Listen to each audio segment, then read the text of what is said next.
একটি চতুর্ভুজাকার মাঠে একটি কর্ণ 30 মিটার এবং অপর দুটি কোণ থেকে কর্ণের দূরত্ব 15 মিটার এবং 22.5 মিটার।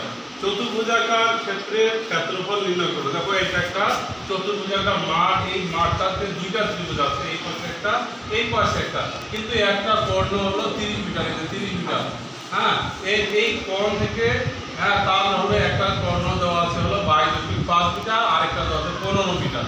তাহলে পুরো চতুর্ভুজাকার মাঠের ক্ষেত্রফল কত হবে এটা নির্ণয় করতে হবে। তাহলে আমরা কি করব, প্রথমে যে কোনো একটা ত্রিভুজের আমরা ক্ষেত্রফল নির্ণয় করে নেব। একটা ত্রিভুজের ক্ষেত্রফল নির্ণয় করব, তারপরে আরেকটা ত্রিভুজের ক্ষেত্রফল নির্ণয় করব, করে সেই ত্রিভুজ দুটাকে এক জায়গায় করব, মানে যোগ করে দেব, দিলে পুরো চতুর্ভুজের আমরা কি পাবো, ক্ষেত্রফল পেয়ে যাব। তাহলে আমরা কি করব, প্রথম ত্রিভুজ এটাও ধরতে পারি, এটাও ধরতে পারি। আমরা এদিক থেকে করি, যেহেতু এখানে 15 আগে দেওয়া আছে, অর্থাৎ ওই ত্রিভুজের কর্ণটাকে দেওয়া আছে। তাহলে প্রথম ত্রিভুজের ক্ষেত্রফল, প্রথম ত্রিভুজের ক্ষেত্রফল নির্ণয় করবো। তাহলে সূত্র কি, সূত্র হলো ভূমি গুণন উচ্চতা ভাগ 2।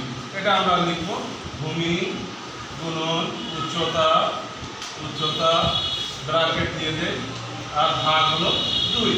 তাহলে ভাগ 2। এখন ভূমি কত, ভূমি দেখো এখানে তোমার ভূমি কোনটা হবে, এইটা।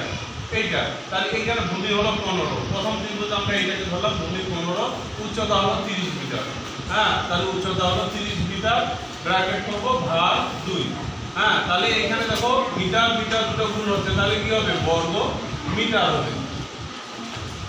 দেখো এখানে গুণ করলে 3 15 45, এটা 0, অর্থাৎ 450, ভাগ হলো 2। তাহলে কত হয়, 2 দিয়ে ভাগ করলে 2 দুগুণে 4, 2 দুগুণে 4, 1 দুগুণে 10, 5 দুগুণে 10, অর্থাৎ 225 বর্গ মিটার। আমরা একটা ত্রিভুজের কি করলাম বলো, একটা ত্রিভুজের আমরা ক্ষেত্রফল নির্ণয় করলাম, সেটা হলো এটা। এবার আমরা এই ত্রিভুজটারও ক্ষেত্রফল নির্ণয় করবো, এটাকে আমরা 2 নম্বর ত্রিভুজ ধরি। তাহলে আমরা লিখবো দ্বিতীয় ত্রিভুজের ক্ষেত্রফল, দ্বিতীয় ত্রিভুজের ক্ষেত্রফল। তাহলে এখানেও আমরা সূত্রটা লিখবো, কি লিখবো, ভূমি গুণন উচ্চতা ভাগ 2। ভূমি গুণন উচ্চতা ভাগ 2 দিলাম। দেওয়ার পরে এবার ভূমি কত, এবার ভূমি হলো তোমার 22.5 মিটার, 22.5 মিটার, 22.5 মিটার। গুণন হলো উচ্চতা কত, উচ্চতা হলো 30 মিটার, আর ভাগ হলো 2।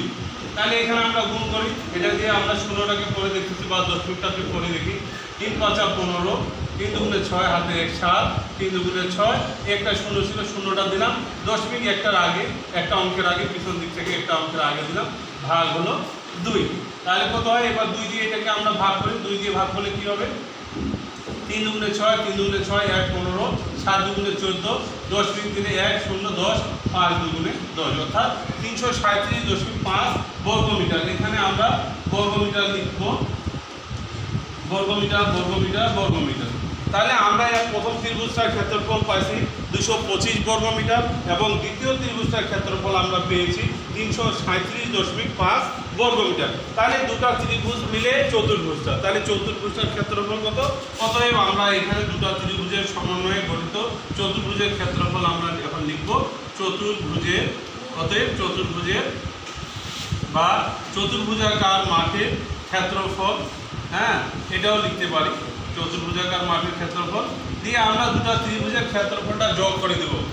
কত আছে, প্রথমটা 2 2 5, অর্থাৎ 225, আর পরেরটা হলো, দ্বিতীয়টা হলো 337.5, কি 337.5 বর্গ মিটার।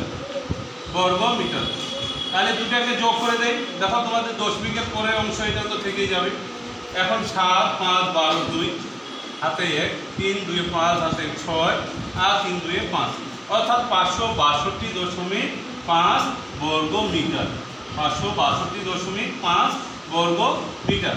এটা হলো পুরো এই যে চতুর্ভুজাকার মাঠটা আছে, এই পুরো মাঠটার ক্ষেত্রফল এটা, যার প্রথম এটাকে আমরা ধরছি ত্রিভুজ, যার ক্ষেত্রফল এটা, এবং দ্বিতীয় ত্রিভুজ আমরা এই পাশটাকে ধরছি, এটার ক্ষেত্রফল এটা, এবং এটার ক্ষেত্রফল যোগ করে আমরা পাইলাম এত, অর্থাৎ পুরো চতুর্ভুজাকার মাঠের ক্ষেত্রফল হলো 562.5 বর্গ মিটার।